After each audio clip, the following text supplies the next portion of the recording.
সুপ্রিয় দর্শক, আসসালামু আলাইকুম। কেমন আছেন আপনারা? কমেন্টস করে জানাবেন। ফেসবুকে আপনারা সাকসেস হতে পারেন না, এর একটা কারণ আছে, আপনারা হয়তো সেটা জানেন না। তো আজকে আমি বলবো খুবই খুবই একটা সিক্রেট বিষয়, যে বিষয়টা আপনারা অনেকেই জানেন না বা জানেনই না বলতে গেলে। সেটা হচ্ছে ফেসবুকে সাকসেস হতে গেলে, বা ইউটিউব বা ফেসবুক একই সেক্টর, কিন্তু প্রায় একই। যদি এই দুইটাতে আপনি সাকসেস হতে যান, তাহলে আপনাকে একটা স্কিল ধরে রাখতে হবে, সেটা হচ্ছে স্টোরি টেলিং। স্টোরি টেলিং যদি আপনি না করতে পারেন, বা এই কন্টিনিউ যদি ধরে রাখতে না পারেন, তাহলে কিন্তু আপনি সাকসেস হতে পারবেন না।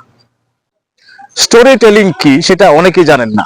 স্টোরি টেলিং হচ্ছে আপনি একই বিষয়ের উপর বারবার ঘুরিয়ে পেঁচিয়ে ভিডিও তৈরি করাকে বলে স্টোরি টেলিং। অর্থাৎ আপনি যদি ফেসবুকে গল্প বলেন, তাহলে আপনি কন্টিনিউ গল্পই বলতে থাকবেন।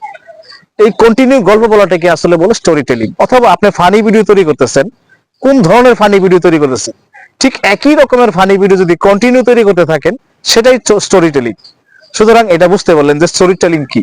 যদি আপনি স্টোরি টেলিং কন্টিনিউ ধারাবাহিকতা বজায় রাখতে পারেন, তাহলে আপনি একদিন অবশ্যই সাকসেস হবেন। তো এই ছিল আজকের গোপন ট্রিক্স।